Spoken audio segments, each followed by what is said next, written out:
Bonjour à tous. Anastasia, 27 ans, retrouvée morte dans un sac poubelle sur l'île de Kos. Explication dans cette vidéo. Anastasia Rubinska réside en Grèce depuis à peine 2 mois mais elle a déjà ses petites habitudes. Le soir, après le service, elle aime se poser à la terrasse de l'Alexander, un bar proche du port. En temps normal, c'est en compagnie de Michal, son fiancé, qu'Anastasia vient ici. Inséparables depuis l'adolescence, les deux amoureux sont de grands voyageurs, ils ont déjà vécu aux Canaries, au Portugal, en Turquie, en France, aux Pays-Bas.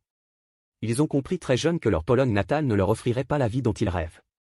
Depuis, sac sur le dos, ils sillonnent le monde au gré des saisons et de leurs envies, travaillant dans des hôtels ou des restaurants haut de gamme. Profitant d'une liberté totale et, surtout, de salaires bien plus élevés que le SMIC polonais. À Kos, tout à l'est de la mer Égée, c'est au Blue Laguna Resort, un hôtel 5 étoiles de Marmaris, la capitale de l'île, qu'ils se sont fait embaucher. Michal est employée au bar, Anastasia en cuisine. Mais ce lundi 12 juin, si la jolie blonde de 27 ans étoffe, c'est contrainte et forcée. La veille, elle s'est ébouillanté la main avec de l'huile de cuisson. Impossible, avec une blessure pareille, de retourner dans l'immédiat en cuisine. Voilà pourquoi ce soir, exceptionnellement, elle est seule en terrasse. Michal est censé la rejoindre à 22h30. Mais rien ne va se passer comme prévu. 22h environ. C'est l'heure de pointe au Blue Laguna Resort. Tout en jonglant avec les cocktails et les coupes de champagne, Michal trouve le temps de répondre à un appel de sa compagne. À l'autre bout du fil, Anastasia s'exprime avec difficulté, la voix pâteuse, comme si elle était alcoolisée. Ce qui n'est pas du tout son genre. Je ne me sens pas très bien, quelqu'un va me ramener à l'hôtel à moto, dit-elle à son fiancé avant de couper la communication. Quelques minutes plus tard, elle se manifeste à nouveau, par SMS cette fois. Je ne me sens pas bien. J'ai peur, écrit-elle dans un premier message. Puis dans un second, accompagnée d'une capture d'écran de sa géolocalisation, voilà où je suis, tu peux venir me chercher?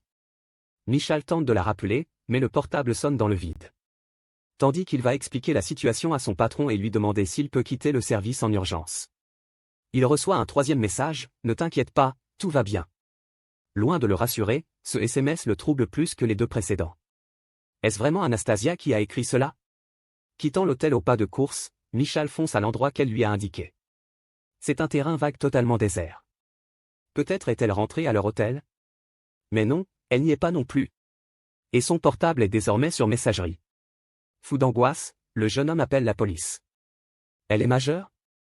Passez nous voir demain si elle n'est pas rentrée, lui répond-on laconiquement. Au petit matin, après une nuit sans sommeil, Michal se rend donc au commissariat pour signaler sa disparition. Cette fois, une alerte et un appel à témoins sont lancés. Les recherches s'organisent dans l'île, équipe cynophile, drone, battu. En vain. Les jours passent, l'enquête piétine. La famille d'Anastasia suit la situation à distance, de Pologne. Michal, lui, remue ciel et terre pour tenter de retrouver l'amour de sa vie. Grâce aux enregistrements de vidéosurveillance, on reconstitue l'emploi du temps de la disparue. Elle a bel et bien bu un verre en solitaire à l'Alexander, en début de soirée. On la retrouve un peu plus tard, vers 21h, en train de faire des achats dans une supérette de Marmaris. Sur cet enregistrement, un détail frappe les enquêteurs, un motard semble attendre Anastasia sur le parking et l'observer à distance. Il est brun, typé. D'autres images vont permettre de l'identifier grâce à la plaque d'immatriculation de sa moto, c'est un certain Salahuddin S, 32 ans, d'origine bangladaise. Arrivé illégalement sur l'île 11 ans plus tôt, il y vit depuis de petits boulots et d'aides sociales.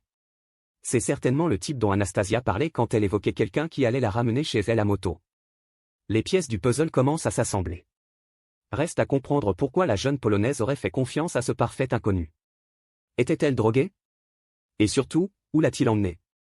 Le 17 juin au matin, Salahuddin est interpellé chez un ami pakistanais qui l'héberge depuis 2 mois. La première chose que remarquent les policiers, ce sont les traces de griffures qui marquent son cou et son visage. L'œuvre d'Anastasia, qui se serait défendue quand il l'a agressée?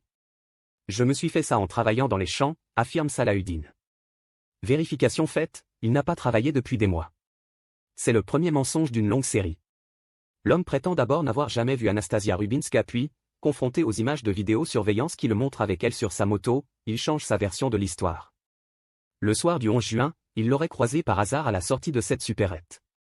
Elle titubait et semblait perturbée. En irréprochable chevalier servant, Salahuddin lui a proposé son aide et, de fil en aiguille, l'a invité à prendre un verre chez lui.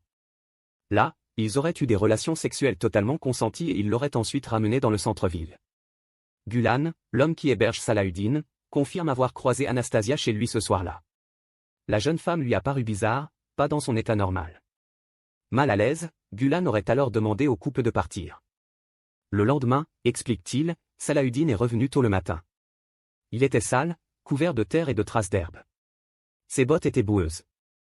Et la fille n'était plus avec lui. Un témoignage qui confirme le pire. Pour les enquêteurs grecs, si Anastasia a suivi le motard ce soir-là, c'est sous l'effet d'un narcotique. Probablement du GHB, la fameuse drogue du violeur qu'elle aura consommée à son insu. Une perquisition est effectuée au domicile du suspect. Les agents y découvrent une chemise tachée de sang, des mèches de cheveux blonds ainsi que l'ADN de la disparue. Ils mettent également la main sur un billet d'avion pour l'Italie acheté le 12 juin. Un brusque projet de voyage qui ressemble fort à une tentative de fuite. Le 18 juin, 7 jours après la disparition d'Anastasia, les derniers espoirs s'envolent. Le cadavre d'une femme est découvert dans une zone marécageuse proche de la station balnéaire de Tigaki, le haut et le bas du corps emballés chacun dans un sac poubelle. Le reste est dans un état de décomposition avancé. Les mains de la victime sont menottées dans le dos, les extrémités de ses doigts ont été sectionnées, probablement pour empêcher son identification. Peine perdue, l'ADN ne tarde pas à confirmer qu'il s'agit bien d'Anastasia. La pauvre fille est morte étranglée. Elle a également été violée. Et c'est bien Salahuddin est-ce qui l'a agressée. Son empreinte génétique figure abondamment sur le cadavre. L'intéressé persiste à nier toute implication dans le crime. Même quand les policiers lui ont signalé avoir retrouvé dans son téléphone portable des recherches accablantes. Salahuddin avait notamment cherché sur Google comment supprimer des données d'un téléphone portable. Comment supprimer les empreintes digitales d'un corps et comment rendre les cadavres impossibles à identifier. Après ce dénouement tragique, le malheureux Michal a livré, désespéré, cette déclaration aussi brève que bouleversante. Jusqu'au bout, j'ai cru qu'on la retrouverait vivante. Je ne suis plus rien sans elle, ma vie n'a plus aucun sens. Les amoureux parcouraient le monde depuis près de 10 ans. Il aura suffi d'une séparation de quelques heures pour qu'une ordure à l'affût les prive à jamais l'un de l'autre. Merci d'avoir regardé et si vous avez aimé cette vidéo, n'hésitez pas à la partager avec vos amis et à vous abonner à notre chaîne pour ne manquer aucune de nos futures vidéos.